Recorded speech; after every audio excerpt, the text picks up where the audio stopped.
Thank you very much. Good afternoon to fellow panelists. Greetings to all the participants, all the attendees. It's a matter of great honor to share the experiences of Telangana when it comes to promoting innovation and entrepreneurship amongst students. So I'm sure all of you know this, that Telangana is a new state. It came into being in 2014.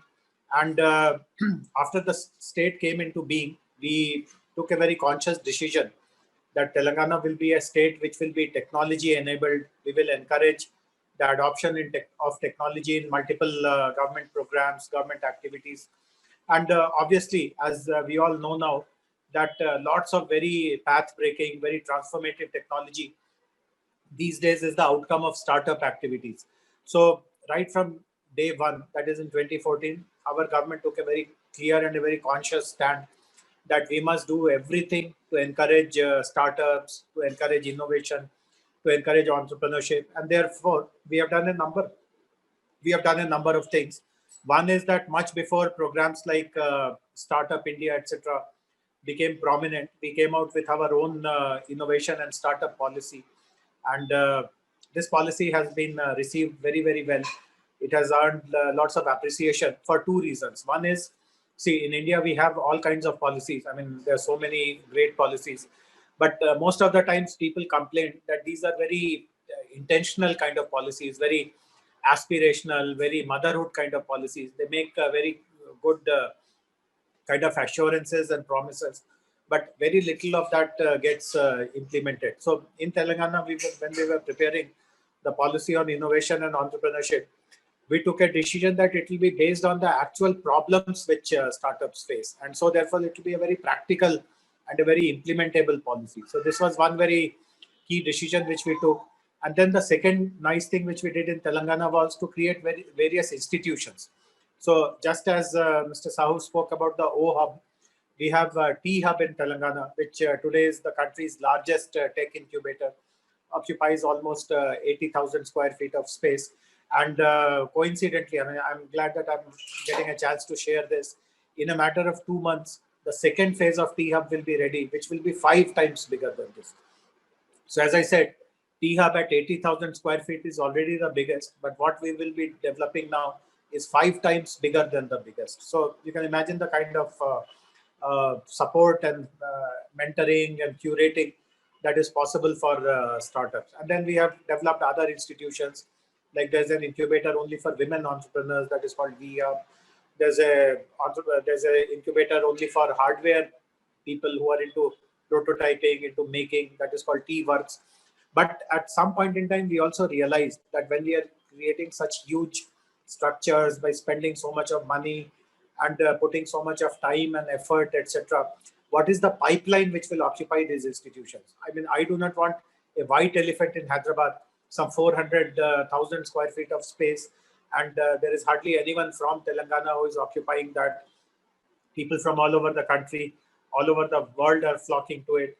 And obviously, there is no one from within the state. Not to say that 𝒃𝒄 and second phase and 𝒃𝒄, etc., are not having a national character. We welcome startups from everywhere. But we also want to encourage our homegrown people. So when we were looking at the scenario in this way, we realized that one very important pipeline of supply of potential entrepreneurs are our colleges. And this is where this idea came that we must start very concrete programs to promote entrepreneurship and innovation for our colleges.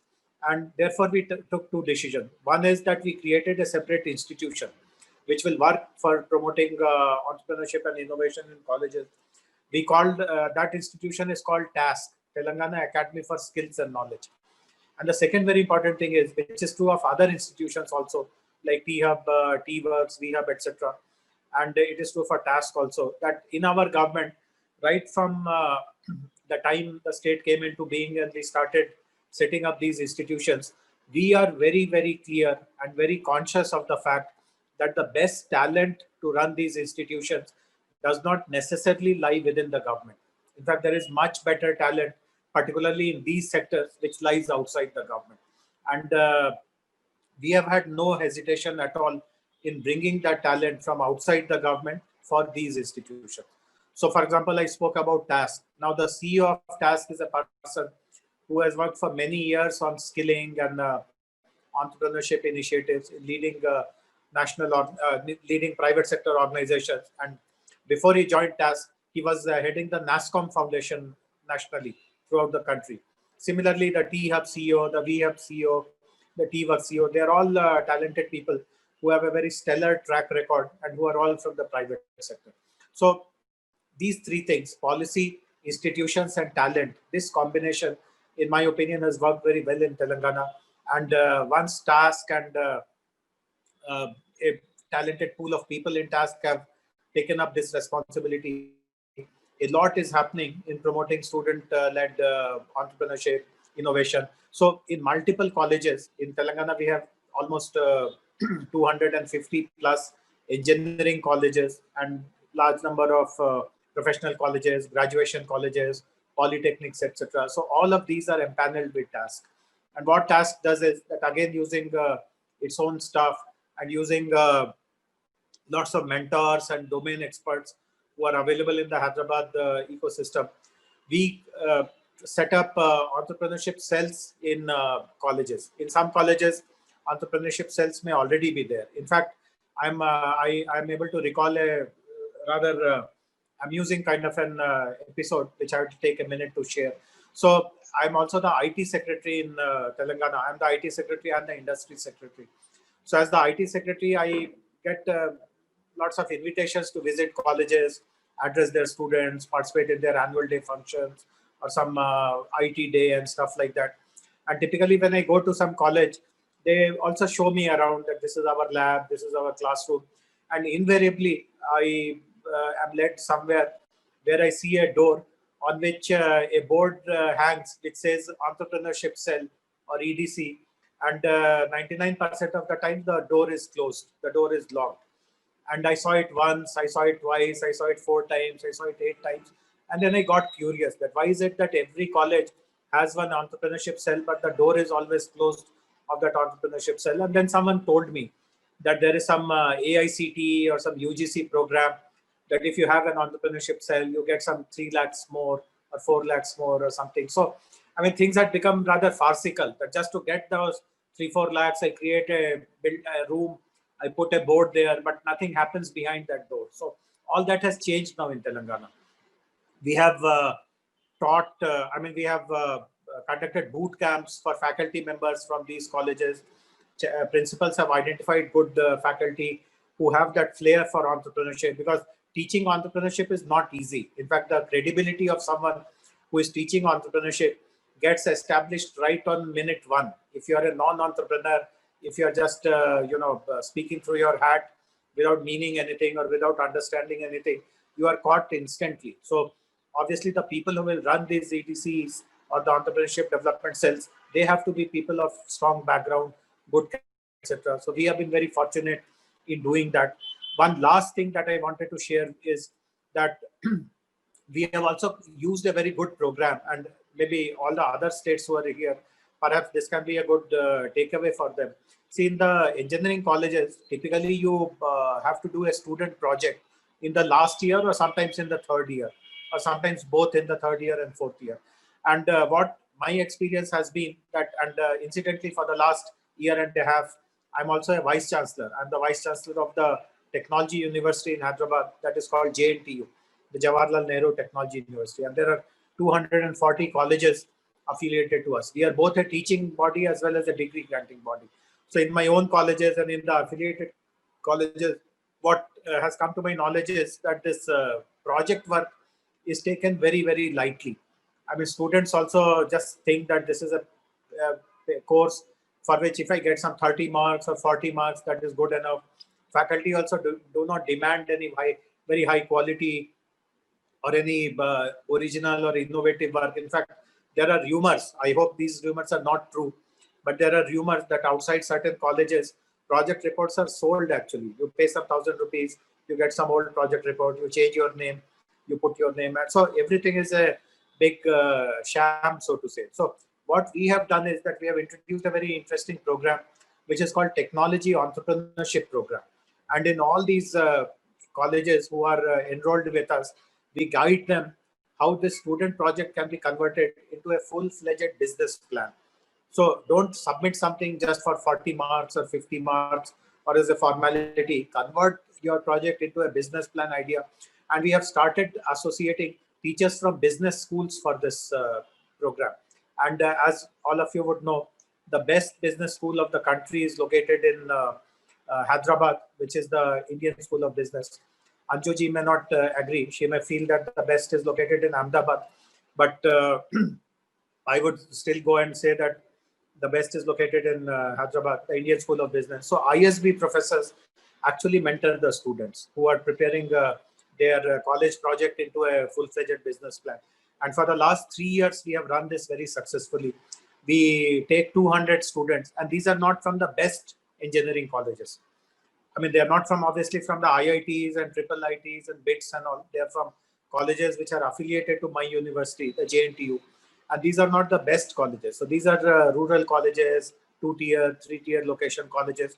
But the kind of work the students do once they get this kind of guidance and hand-holding and all that, that is phenomenal. So I feel that the pipeline to supply good talent, which will tomorrow occupy places like the T Hub, O Hub, and multiple other incubators who can potentially become unicorns, founders of unicorns at a later point in time. They all have to do this journey from a very early stage. And colleges, of course, are the best grounds to prepare them and give them that flair of entrepreneurship and innovation. So I'll stop here, but I'll be very keen to listen to experiences of Tamil Nadu, Gujarat, and other participants also. Thank you very much for giving me this chance. What would be the ideal role of government as an enabler or driver in the startup and innovation ecosystem? You have had mentioned some points about bringing in private sector talent and all that. What could be the further enabling role that a government could play? What do you think on this? See, in my opinion, after the policies prepared by the government, the institutions are created, the talent is brought, the government still has a role. It is not that we have washed our hands off. So one is that we have to provide lots of support to these institutions, lots of connect which the government can still provide to the startups. In fact, again, it's a nice coincidence that we are having this conversation yesterday. We are having this conversation today. Yesterday, the chief secretary of our state, along with a group of 10 principal secretaries, he came to T Hub and he spent half a day, and we had selected 30 startups who had some kind of solution or potential product that would have been of use to different government departments. So we had startup pitches. So almost 4 hours interaction with 30 startups. And the health secretary found some ideas to be very exciting. The education commissioner, who is your counterpart in Telangana, he got excited by some ideas. The agriculture secretary found some things to be used. Finance secretary was there, and so on and so forth. The transport secretary was there. Of course, I was there. So all of us found, and chief secretary, after every presentation, kept thinking of more and more opportunities which we can create for those startups. So that role of the government, and in Telangana, this is actually a part of the policy. The Telangana policy says that if a homegrown startup has a product or a solution which is of relevance to the government, then we guarantee that we will be the first customer. So this interaction yesterday was as a part of that program. Another thing which the government has done, which we call GMP, Government Mentorship Program. We have introduced it in the police department. So police department actually gives challenges to the startups. And then once, let us say 10 startups show some inclination in solving that challenge, then they are attached to some police officers who guide them on what to do and so on and so forth. So placing orders, giving them lots of support. Another thing which we have done in Hyderabad, which I'm sure is required in cities like Ahmedabad and Chennai and Delhi, Bombay, etc. See, in all our big cities, we have multiple institutions. Hyderabad, for example, has more than 45 plus R&D institutions of international, national level. you may be aware that the entire defense R&D setup is in Hyderabad. For agriculture, we have some phenomenal institutions. For life sciences, we have some phenomenal institutions, and so on and so forth. But what used to happen was that the doors of these institutions typically would remain closed for a startup. If a startup has to go and approach a defense lab and ask for help with some equipment, or if a startup who is doing some research on life sciences has to go to, let us say, CCMB or IICT and ask them for some help with some molecule, etc., that would be a very Herculean task. A startup will never be able to do that by himself. So what we have done in Hyderabad is created a body called the RICH, Research and Innovation Circle of Hyderabad. And all these R&D institutions have been brought on this common platform, and their doors are now opening very, very easily for startups. So still many things which the government can do.